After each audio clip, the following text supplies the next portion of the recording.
إن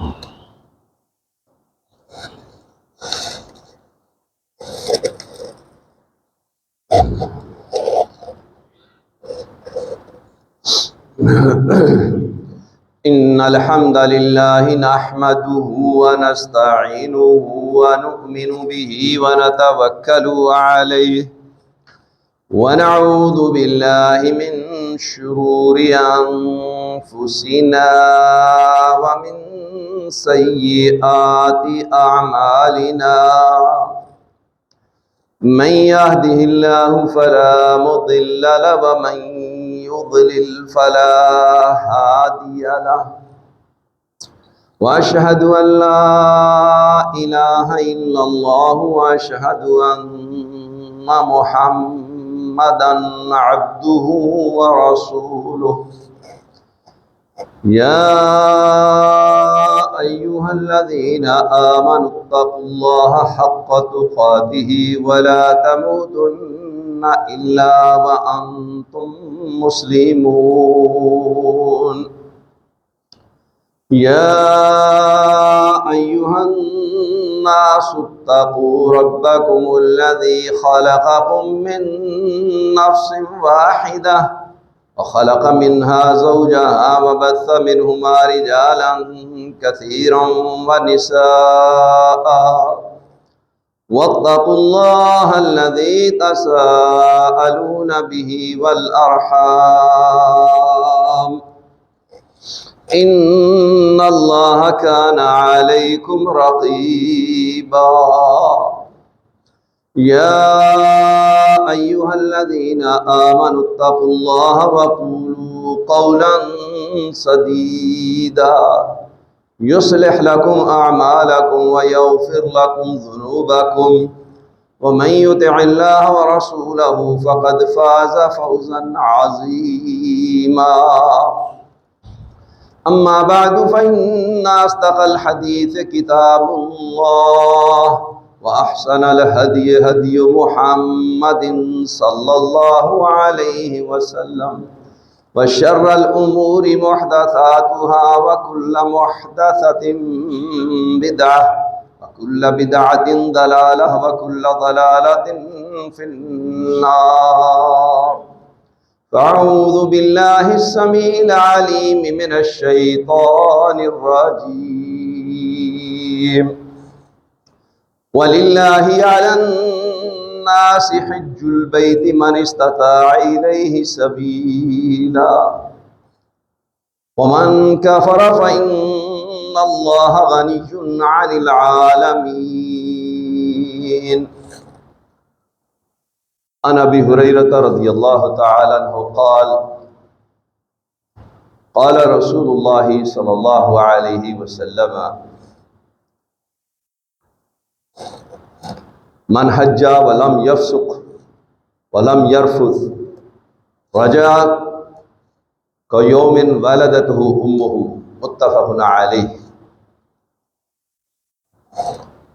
آج کے خطبہ جمعہ میں ہم حج سے متعلق اس کی فرضیت اور جو ہمارے ہاں معاشرہ میں غیر شرعی طریقہ کار رواج پا چکا ہے اس کی نشاندہی کریں گے اور حج کی فضیلت اور دیگر اس سے متعلق احکامات بیان کریں گے۔ ارشاد باری تعالی ہے، اللہ تبارک و تعالیٰ کے لیے لوگوں پر بیت اللہ کا حج کرنا فرض ہے جو شخص اس کے راستے کی استطاعت رکھتا ہے، اور جس نے انکار کیا تو یقیناً اللہ تبارک و تعالیٰ جہان والوں سے بے پرواہ ہے۔ یہ بات ذہن نشین رہنی چاہیے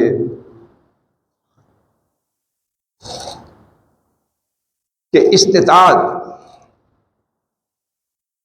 اس کے لیے دو چیزیں لازم اور ضروری ہیں۔ جس شخص کو زادہ راہ حاصل ہو اور سواری میسر ہو۔ موجودہ حالات میں جو اس وقت لوگ حج کرنے کے لیے سرکاری طور پر یا پرائیویٹ طور پر جاتے ہیں تو اس پر جتنے اخراجات اٹھتے ہیں وہ اور وہاں کی ضروریات کے لیے کھانے پینے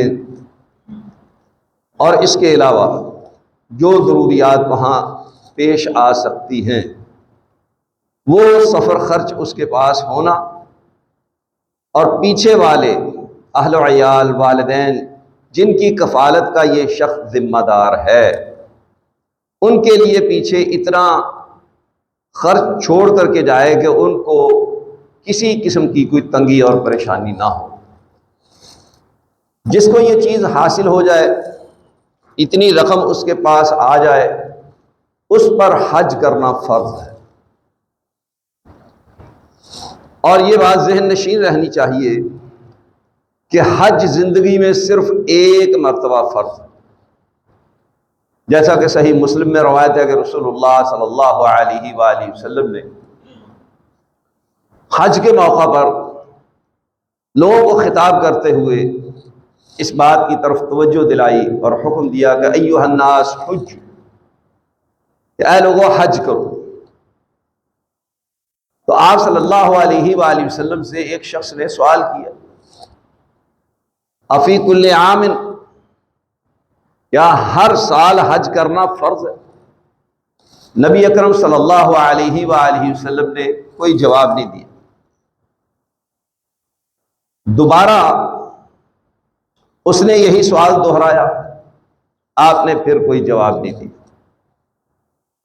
تیسری مرتبہ اس نے پھر یہی سوال دہرا دیا تو نبی صلی اللہ علیہ وآلہ وسلم نے فرمایا کہ زندگی میں ایک مرتبہ حج کرنا فرض ہے۔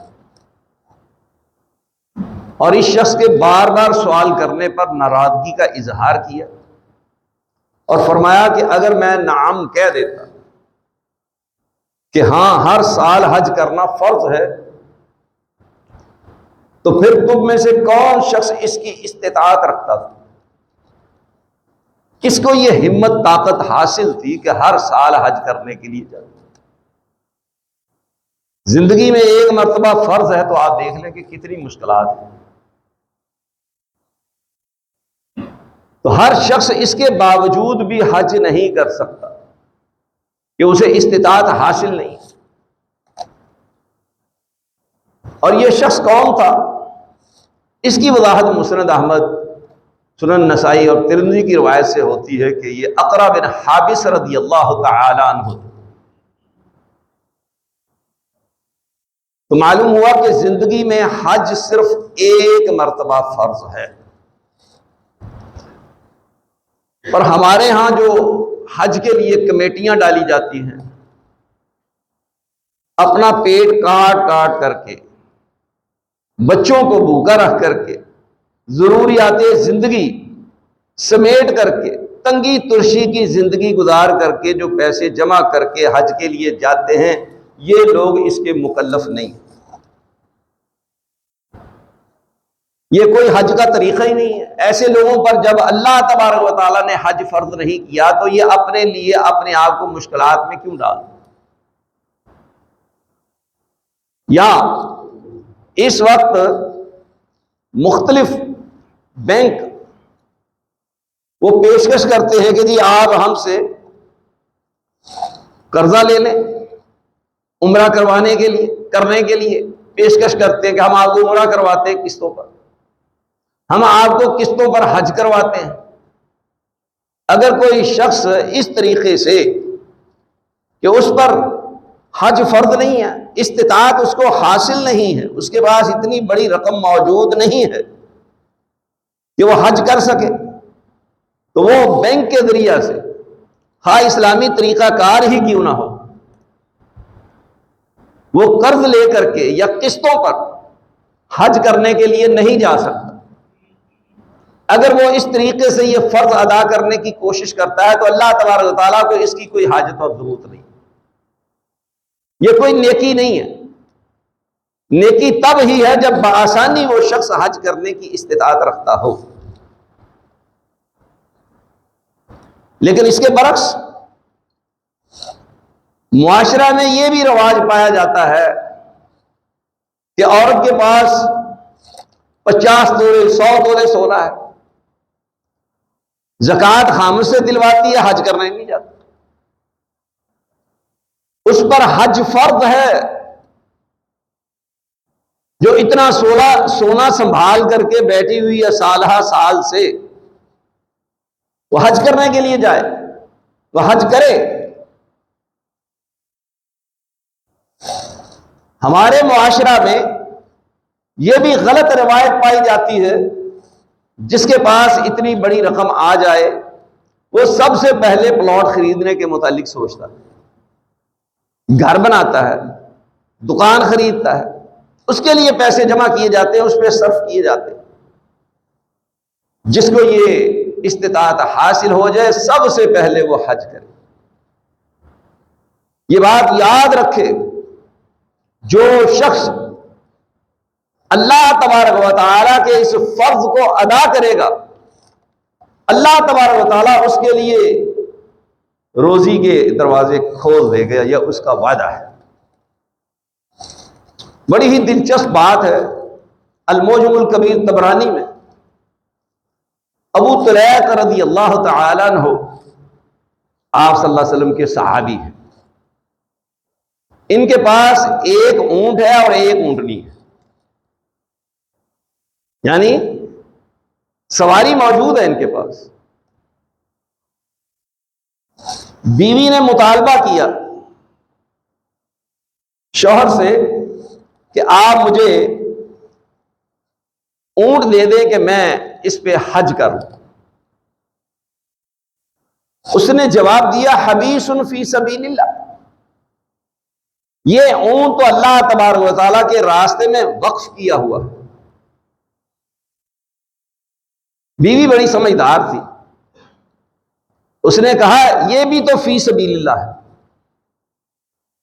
قرآن مجید نے جو زکوٰۃ کے مصرف بیان کیے ہیں ان میں ایک مصرف فی سبیل اللہ بیان کیا ہے۔ اکثر مفسرین کے نزدیک فی سبیل اللہ سے مراد حج اور جہاد ہے، اور یہ دونوں فی سبیل اللہ۔ پھر اس نے پیشکش کی خاوند کو کہ چلو ایسا کرتے ہیں کہ آپ اپنے اونٹ پر حج کرنے کے لیے چلو اور میں آپ کی اونٹنی پہ چلتی ہوں۔ اس نے یہ پیشکش بھی قبول نہ کی۔ اس نے کہا کہ چلو پھر ایسا کرو کہ مجھے پیسے دو، زیادہ رات ہو، میں حج کرنے چلی جاؤں۔ اس نے کہا کہ میں آپ کو اپنے آپ پر ترجیح نہیں دے سکتا، نہ کسی اور کو دے سکتا۔ یہ ان کا مکالمہ ہوا سارا۔ بیوی نے کہا کہ چلو ٹھیک ہے، آپ کچھ بھی کرنے کے لیے تیار نہیں تو پھر ایسا کرو کہ نبی صلی اللہ علیہ وآلہ وسلم کے پاس جاؤ تو میرا سلام آپ کو کہنا، اور آپ سے یہ مسئلہ دریافت کرنا، جو باتیں میں نے آپ سے کہی ہیں، پوچھی ہیں، جس کا میں نے مطالبہ کیا ہے، یہ ساری بات نبی اکرم صلی اللہ علیہ وآلہ وسلم کے سامنے بیان کر۔ خاوند نے کہا ٹھیک ہے۔ وہ نبی اکرم صلی اللہ علیہ وآلہ وسلم کے پاس جاتے ہیں، اور جا کر کے یہ سارا واقعہ مکالمہ جو آپس میں ہوا ہے نبی صلی اللہ علیہ وسلم کے سامنے بیان کر۔ آپ علیہ الصلوۃ والسلام نے کہا کہ تیری بیوی نے بالکل سچ کہا ہے کہ یہ اونٹ یا اونٹنی دونوں ہی فی سبیل اللہ میں شامل ہے، کہ اگر تو حج کرنے کے لیے جائے یا تیری بیوی اس پہ سوار ہو کر کے جائے تو یہ فی سبیل اللہ میں شامل ہے۔ اس کی یہ بات درست ہے۔ باقی رہا مسئلہ کہ اس نے تجھ سے زیادہ راہ مانگا ہے، سفر خرچ کا مطالبہ کیا ہے، تو نے کہا کہ میرے پاس اس کی گنجائش نہیں ہے کہ میں اپنے اوپر یہ مال خرچ کروں اور پیچھے اپنے اہل و عیال کے لیے بھی اتنا خرچ چھوڑ کر کے جاؤں جس سے ان کی گزر اوقات ہوتی رہے۔ فرمایا کہ اگر تو اسے یہ سفر خرچ دیتا، اسے حج کرواتا، تو اللہ تبارک و تعالیٰ تجھے اس کا نعم البدل عطا کر دے. یعنی جتنا تو خرچ کرتا اللہ تبارک و تعالیٰ تجھے اتنا ہی عطا کر دیتا. اس نے سوال کیا کہ اللہ کے رسول صلی اللہ علیہ وسلم پھر اب بتائیں کہ حج کا موقع تو ہاتھ سے نکل گیا, اس کے لیے تو نہیں جا سکا, تو اب کون سا ایسا کام کروں جو حج کے برابر ہو؟ آپ صلی اللہ علیہ وآلہ وسلم نے فرمایا کہ تو رمضان المبارک میں عمرہ کر لے کہ یہ حج کے برابر ہے. یہ حدیث المعجم الکبیر طبرانی میں موجود ہے, سند اس کی بالکل صحیح.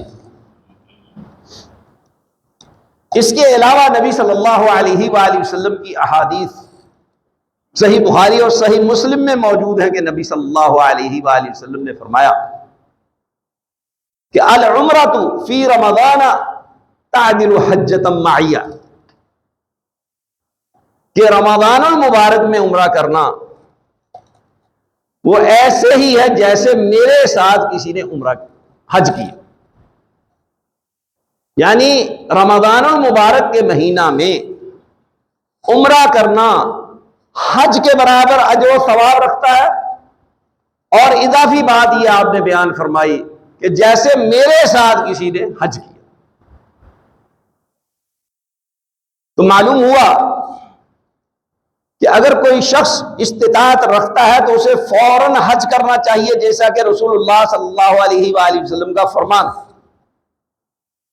ترغیب دلائی, کہا کہ ہو سکتا ہے کہ پھر آئندہ اس کے لیے ایسے عوارضات پیدا ہو جائیں, ایسے حالات و واقعات پیدا ہو جائیں, پھر استطاعت نہ رہے, وہ حج کرنے کے لیے نہ جا سکے, مالی استطاعت ختم ہو جائے, جسمانی استطاعت ختم ہو جائے, جس کی وجہ سے وہ حج نہ کر سکے, تو اسے چاہیے کہ پہلی فرصت میں ہی حج کرے. نبی صلی اللہ علیہ وآلہ وسلم سے ایک روایت کہ جس میں آپ صلی اللہ علیہ وآلہ وسلم نے فرمایا کہ جو شخص استطاعت ہونے کے باوجود حج نہیں کرتا, اللہ تبارک و تعالیٰ کو اس کی کوئی پرواہ نہیں ہے کہ وہ یہودی ہو کر کے مرے یا عیسائی ہو کر کے مرے. یہ روایت ضعیف ہے, اس کی سند صحیح نہیں ہے, جیسا کہ حافظ ابن کثیر رحمہ اللہ نے تفسیر ابن کثیر میں اس کی وضاحت اور صراحت کی ہے. لیکن عمر رضی اللہ تعالیٰ عنہ کا یہ قول ان کے دور خلافت میں جو انہوں نے کہا, اظہار کیا, یہ بالکل صحیح ہے. انہوں نے فرمایا میرا دل چاہتا ہے کہ میں ایسے لوگوں کے لیے رجسٹر بنواؤں, ان لوگوں کا اس میں اندراج کیا جائے جن پر حج فرض ہے لیکن وہ حج کرنے کے لیے نہیں جاتے, تو ان کو مسلمانوں میں شمار نہ کیا جائے, ان کو غیر مسلموں میں شمار کیا جائے. وعید شدید سنائی ہے کہ ایک شخص اس پر حج فرض ہے, اس کے باوجود وہ حج نہیں کرتا, تو گویا کہ امیر المومنین خلیفۃ المسلمین کے نزدیک وہ یہودی ہو کے مرے یا عیسائی ہو کے مرے, وہ ان کو مسلمانوں میں شمار نہیں کرنا چاہتے.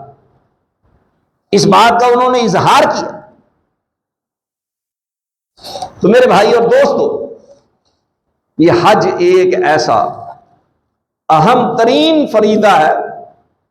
ہم نے آپ کے سامنے شروع میں ابو ہریرہ رضی اللہ تعالی عنہ کے حوالے سے حدیث پڑھی, جس میں آپ صلی اللہ علیہ وآلہ وسلم نے فرمایا جو شخص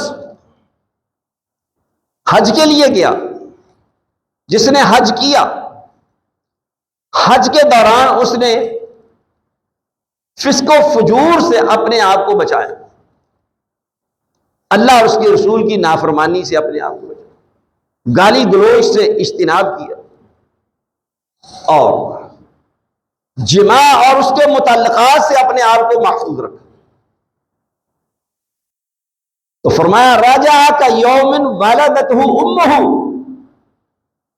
وہ ایسے ہی حج کر کے واپس لوٹا جیسا کہ آج ہی اس کی ماں نے اس کو جنم دیا۔ یہ مثال کیوں بیان کی؟ اس لیے کہ آپ کو معلوم ہے کہ نو مولود بچہ گناہوں سے بالکل پاک اور صاف ہو، یعنی اگر کوئی شخص شریعت کے دائرہ کار میں رہ کر کے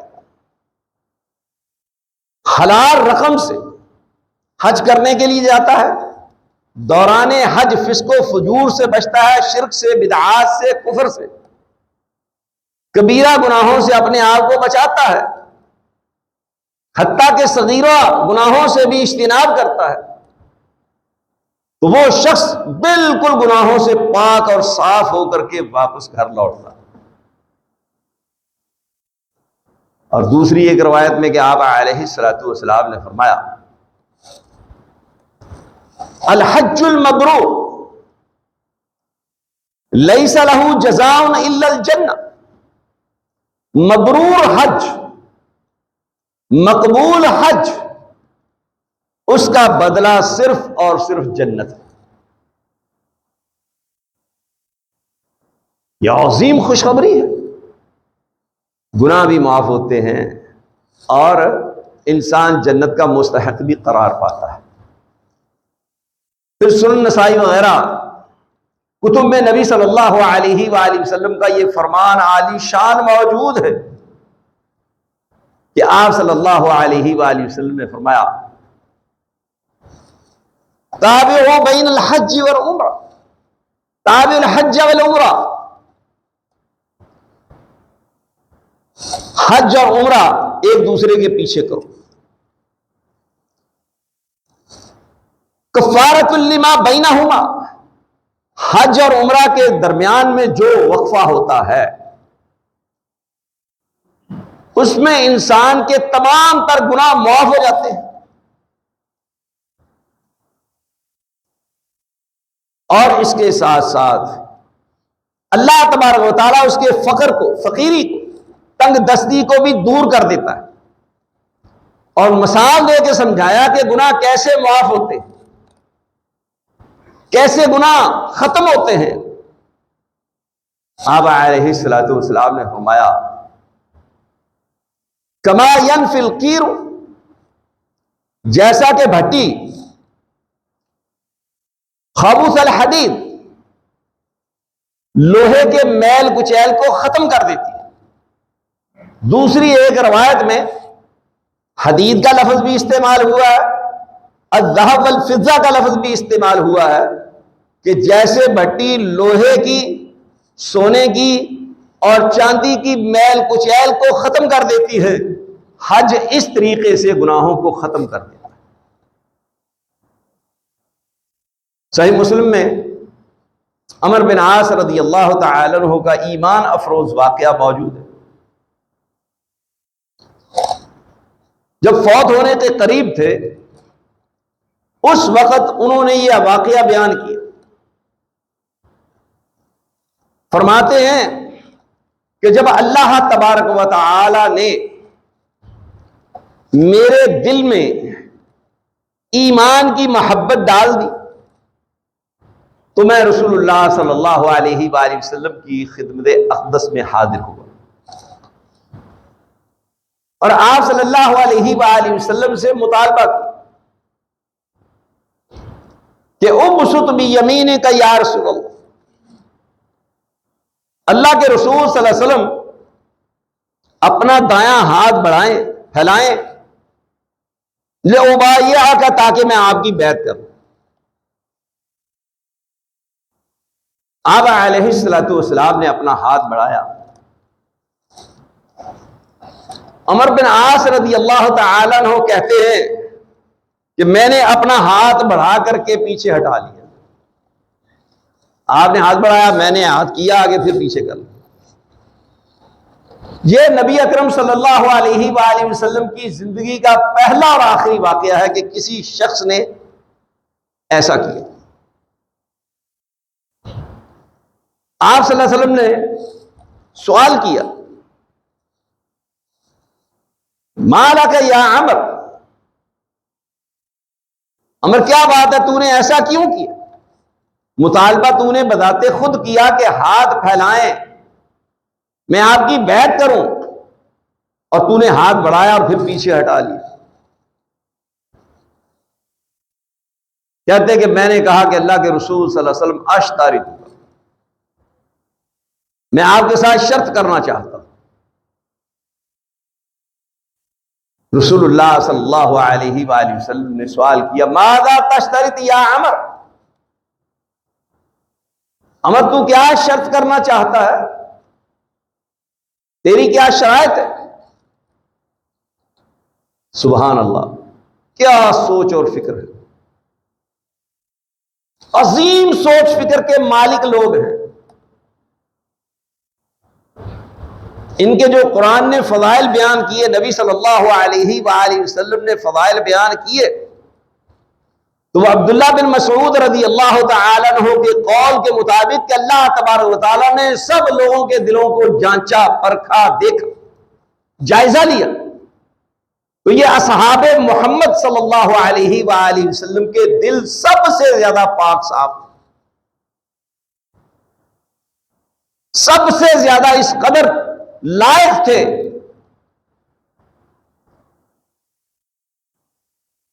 کہ یہ آپ علیہ الصلوۃ والسلام کے ساتھی بنتے۔ عظیم سوچ ہے۔ میں اور آپ نے 5 5 10 10 15 15 پشتیے مسلمان ہو کر کے ہم تو چھوٹا سا نیکی کا کام کر لیں تو اتراتے ہی نہیں، اتراتے ہی رہتے ہیں اور پھولے نہیں سماتے۔ تکبر ہمارے اندر بھرا ہوا کوٹ کوٹ کر، زکات دیتے ہیں، فرض ادا کرتے ہیں تو وہ بھی لوگوں کے اوپر احسان جتلاتے ہیں۔ انا للہ و انا الیہ۔ یہ عمر بن عاص رضی اللہ تعالیٰ عنہ کی سوچ فکر دیکھیں کتنی بلند ہے۔ 9 والد ہیں، 9 مسلم ہیں، دائرہ اسلام میں داخل ہو رہے ہیں، آپ کی بیعت کرنا چاہ رہے ہیں، شرط یہ کر رہے ہیں آپ صلی اللہ علیہ وسلم سے کہ ان یغفر لی،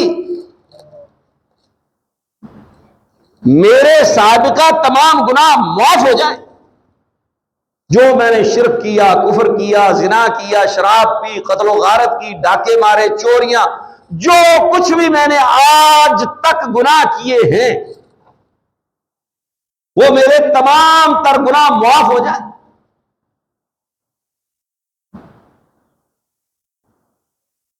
نبی صلی اللہ علیہ وآلہ وسلم نے 3 عظیم خوشخبریاں سنائیں۔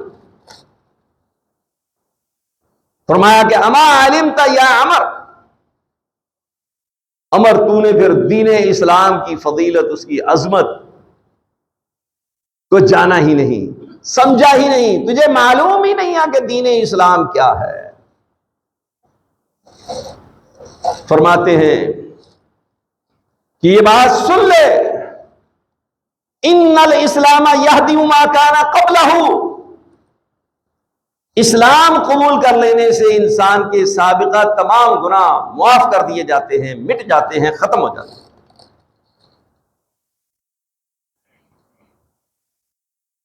اسلام ایسا دین ہے، اس کے علاوہ اللہ کوئی دین پسند ہی نہیں کرتا۔ وَرَضِيتُ لَكُمُ الْإِسْلَامَ دِینَ، تمہارے لیے دین اسلام کو ہی اللہ نے پسند کیا۔ تو اسلام کی یہ عظمت، اس کی یہ خصوصیت، پہلی بات۔ دوسری بات فرمایا کہ وَإِنَّ الْهِجْرَةَ تَهْدِمُ مَا كَانَ قَبْلَهَا، ہجرت کر لینے سے بھی انسان کے سابقہ تمام گناہ معاف ہو جاتے ہیں، ملیا میٹ ہو جاتے ہیں، ختم ہو جاتے ہیں۔ تیسری بات آپ علیہ الصلوۃ والسلام نے فرمایا وَإِنَّ الْحَجَّ يَهْدِمُ مَا كَانَ قَبْلَهُ، اور حج کر لینے سے بھی انسان کے سابقہ تمام تر گناہ معاف ہو جاتے ہیں۔ حج گناہوں کا کفارہ ہے، تمام گناہ اس سے ختم ہو جاتے ہیں، مٹ جاتے ہیں۔ اتنا عظیم عمل ہے حج۔ نبی اکرم صلی اللہ علیہ وآلہ وسلم نے اپنی زندگی میں صرف ایک حج کیا۔ اکثر اہل علم کا یہ خیال ہے فرضی حج کے بعد کثرت سے نفلی حج نہیں کرنے چاہیے۔ کیوں؟ کہ یہ حج کرنے کا فائدہ انسان کو اپنی ذات کے لیے ہوتا، یہ رقم اسلام اور مسلمانوں کی ضروریات کے لیے خرچ کرنی چاہیے، جس سے اسلام دنیا میں پھیلے، جہاد میں خرچ کیا جائے، اللہ کے راستے میں خرچ کیا جائے، تعلیم و تعلم کے سلسلے میں خرچ کیا جائے، طلباء اور علماء پہ خرچ کیا جائے، مساجد بنائی جائیں، مدارس بنائے جائیں اور رفاہ عامہ کے کام کیے جائیں، جس سے اسلام کی شان و شوکت میں اضافہ ہو۔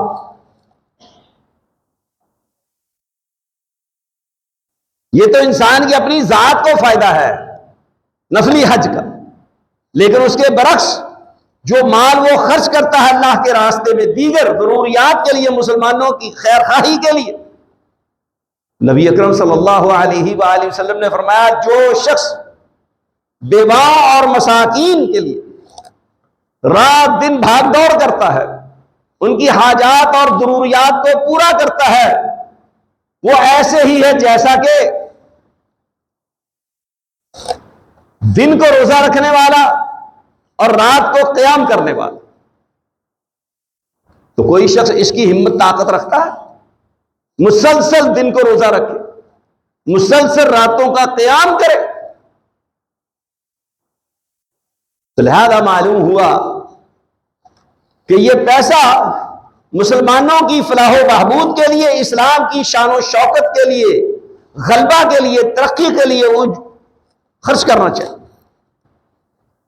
موجودہ حالات میں اس وقت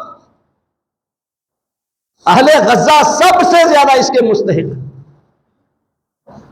کہ ان پر یہ پیسہ خرچ کیا جائے۔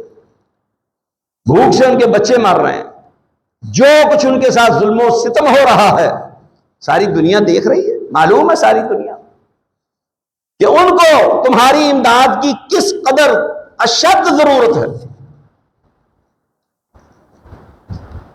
ویسے تو ہمارے اسلاف نیکی کے کاموں میں بھی پیچھے نہیں رہتے تھے اور حج بھی کرنے کے لیے جاتے تھے۔ امام عبداللہ بن مبارک رحمہ اللہ جو کہ اپنے وقت کے بہت بڑے محدث، فقیہ ہیں، مفسر ہیں، عالم ہیں، مجاہد ہیں، تاجر ہیں، علامہ خطیب بغدادی نے تاریخ بغداد میں ان کے 16 لقب ذکر کیے۔ یہ اپنا تمام تر مال، صدقہ و خیرات، زکوٰۃ یہ طلباء اور علماء پہ خرچ کرتے تھے اور کہتے تھے کہ میرے نزدیک انبیاء کے بعد روئے زمین پر سب سے افضل ترین لوگ علماء اور طلباء۔ یہ بیچارے اکثر و بیشتر مساکین ہوتے ہیں، جو تنخواہیں ہیں علماء کی وہ آپ کے سامنے ہیں۔ طلباء اکثر غریب گھرانے کے ہوتے ہیں، اگر کوئی امیر گھرانے کا آدمی پڑھ لکھ جائے، مدرسہ سے فارغ بھی ہو جائے، تو ساری زندگی وہ اس سے لا تعلق رہتا ہے، وہ اس علم سے لوگوں کو مستفید نہیں کرتا، وہ فائدہ نہیں پہنچاتا، وہ پڑھ لیا بس پڑھ کے بلا دیا۔ یہ فقراء مساکین ہی فریضہ سر انجام دیتے ہیں، تو لہذا یہ سب سے زیادہ مستحق۔ ان کا واقعہ امام ذہبی نے سیر اعلام النبلاء میں ذکر کیا۔ جب یہ حج کے لیے جاتے تو کثیر تعداد میں لوگ ان کے ساتھ حج کے لیے جاتے۔ یہ اس وقت رواج تھا کہ لوگ علماء کے ساتھ حج کرنے کے لیے جاتے کہ اس کی رہنمائی میں ہم حج کریں۔ اب جہلاء کی رہنمائی میں جایا جاتا ہے، جہلاء کو اکٹھا کر کے لوگ جاتے ہیں، انا للہ و انا الیہ راجعون۔ اور علماء حج کرنے کے لیے اس لیے بھی جاتے تھے کہ فرضی حج تو کیا ہوا ہے، نفلی حج کرنے کے لیے جاتے کہ دور دراز کے علاقوں سے جہاں یہ لوگ سفر کر کے نہیں جا سکتے تھے وہاں سے کثیر تعداد میں علماء، فقہاء، محدثین آتے، ان سے ملاقاتیں ہوتی، ان سے احادیث سنتے، ان سے سماع کرتے، ان سے استفادہ کرتے۔ اس مقصد کے لیے بھی علماء حج کرنے کے لیے جاتے تھے۔ امام عبداللہ بن مبارک ایک سال حج کے لیے جانے لگے تو ایک بہت بڑی تعداد لوگوں کی ان کے ساتھ حج کے لیے تیار ہو۔ سب لوگوں نے اپنا زاد راہ ان کے پاس جمع کروا دی۔ انہوں نے سب سے رقم وصول کی، تھیلیوں کے اوپر ان کے نام لکھ دیے، اور جو ساتھی امین تھے، نگران تھے، ان کو ذمہ داری سونپ دی کہ یہ صندوقوں میں رکھ لو، ساتھ لے کے چلو، ضرورت پڑی تو آپ سے وصول کریں گے، خرچ کریں گے۔ حج کے لیے گئے، حج کر کے جب واپس آئے اپنے پاس سے رقم خرچ کرتے رہے، تو تمام ساتھیوں کی ایک عظیم الشان دعوت، کھانا کھلایا۔ کھانا کھلانے کے بعد تمام لوگوں کو ان کی تھیلیاں اسی طرح سے واپس کر دی۔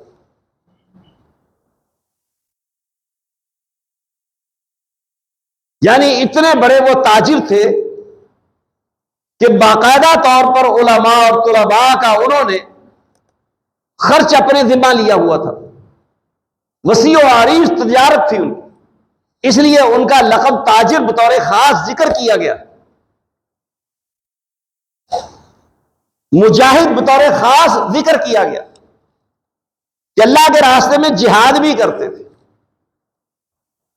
عبادت میں بھی پیچھے نہیں تھے، عابد بھی ان کا لقب ذکر کیا گیا۔ تو یوں ہمارے اسلاف نفلی حج بھی کرتے تھے، فرضی حج تو وہ پہلے ہی کر چکے۔ تو عرض کرنے کا مقصد یہ ہے کہ یہ حج جیسا اہم فریضہ سب سے پہلے ادا کرنے کی کوشش کرنی چاہیے۔ یہ نہیں سوچنا چاہیے کہ جی ایک دکان بنا لیں، دو بنا لیں، اچھی کوٹھی بنا لیں، کھلا گھر بنا لیں، ایک بنایا دوسرا بنا لیں، جیسے ہمارے ہاں ہوتا ہے۔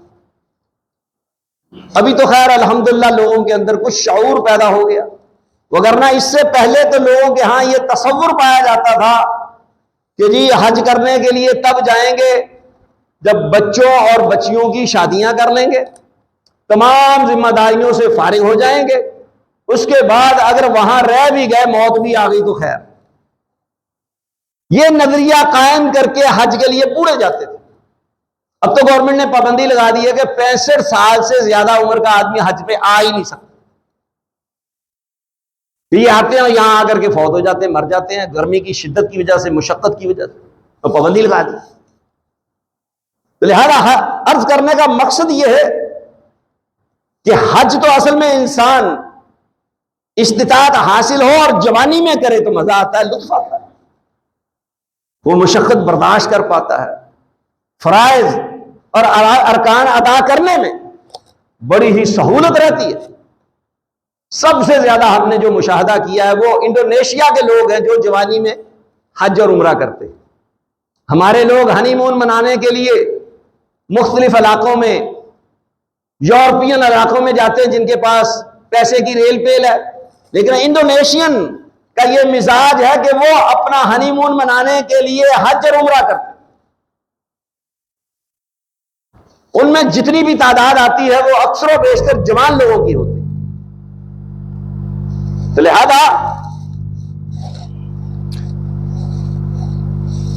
ہمیں چاہیے کہ ہم حج فرض ہونے کے بعد پہلی فرصت میں اس فرض کو ادا کریں۔ جوانی میں حج کرنا، جوانی میں عبادت کرنا، جوانی میں فرائض ادا کرنا، جوانی میں دیگر ذمہ داریوں کو نبھانا اور پورا کرنا، اس کا لطف ہی کچھ اور ہے۔ تو اللہ تبارک و تعالیٰ سے دعا ہے کہ اللہ تبارک و تعالیٰ ہمیں یہ سارے کام کرنے کی توفیق عطا فرمائے۔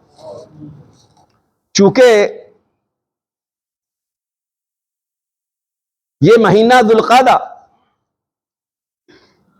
اپنے اختتام کو پہنچنے والا ہے اور اگلا جمعہ ذوالحجہ کا شروع ہو چکا ہوگا. تو نبی اکرم صلی اللہ علیہ وآلہ وسلم نے ذوالحجہ کے پہلے 10 دنوں کے حوالے سے ترغیب دلائی ہے.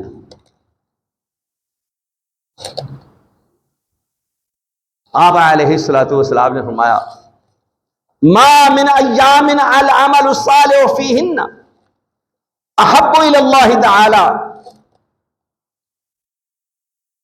فی هذه الایام العشر، کہ اللہ تبارک و تعالیٰ کو ان 10 دنوں میں کیا ہوا عمل سب سے زیادہ محبوب ہے. صحابہ کرام رضوان اللہ علیہم اجمعین نے سوال کیا، قالوا ولا الجہاد فی سبیل اللہ، اللہ کے رسول صلی اللہ علیہ وسلم یہ بتائیں کہ باقی دنوں میں اللہ کے راستے میں جہاد کرنا بھی ان دنوں کے عمل کے برابر نہیں ہے. آپ علیہ الصلوۃ والسلام نے فرمایا ولا الجہاد فی سبیل اللہ، ان دنوں میں عمل کیے ہوئے کہ اجر و ثواب کے برابر باقی دنوں میں جہاد کیے ہوا اس کا بھی اجر و ثواب مقابلہ نہیں کر سکتا. لیکن آپ علیہ الصلوۃ والسلام نے فرمایا لیکن ایک صورت ہے، الا، مگر وہ شخص خرج فی سبیل اللہ بمالہ، اپنے مال کے ساتھ وہ شخص اللہ کے راستے میں نکلا، وہ نفس سے ہی، اپنے جان کے ساتھ، سواری کے ساتھ، پھر اس راستے میں وہ قربان ہو گیا، فلم یرجع منہ ذلک شیء، اس کی کوئی چیز بھی واپس نہیں آئی، وہ خود بھی شہید ہوا، اس کا مال و دولت، اس کی سواری، ہر چیز اللہ کے راستے میں قربان ہو گئی. یہ شخص اس صورت میں جب اس کا سب کچھ اللہ کے راستے میں قربان ہو جائے تو وہ ان دنوں میں عمل کرنے والے شخص کے اجر و ثواب کو پہنچ سکتا ہے، اس کے برابر اس کا عمل ہو سکتا ہے. تو آپ اندازہ لگائیں کہ یہ عشرہ ذوالحجہ 1 تاریخ سے لے کر کے 10 تاریخ تک پہلے 10 دن ان کا یہ عظیم اجر و ثواب، اس کو حاصل کرنے کے لیے محنت اور کوشش کریں. شیخ الاسلام ابن تیمیہ رحمہ اللہ سے سوال کیا گیا، یہ بتائیں کہ رمضان المبارک کے دن زیادہ افضل ہیں یا عشرہ ذوالحجہ؟ تو انہوں نے فرمایا کہ عشرہ ذوالحجہ کے دن وہ رمضان المبارک کے دنوں سے افضل ہیں، اور رمضان المبارک کا آخری عشرہ، اس کی راتیں عشرہ ذوالحجہ کی راتوں سے زیادہ افضل ہے. تو ان دنوں میں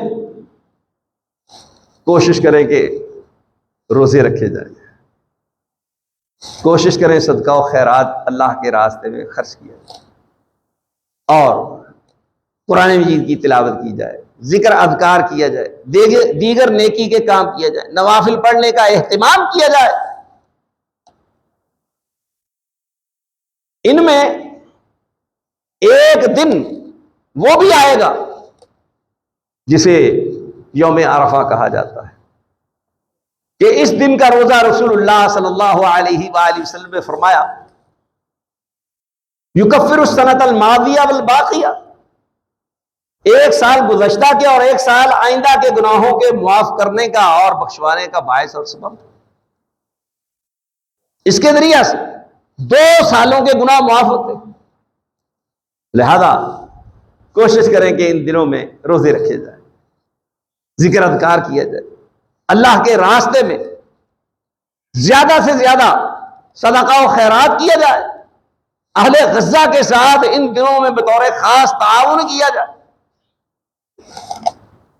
اللہ تبارک و تعالیٰ سے دعا ہے کہ اللہ تبارک و تعالیٰ مجھے اور آپ کو عمل کرنے کی توفیق عطا فرمائے، اور جو ہمارے اندر مروج سستی اور کوتاہی پائی جاتی ہے، اللہ تعالیٰ یہ سستی اور کوتاہی دور کرنے کی توفیق عطا فرمائے۔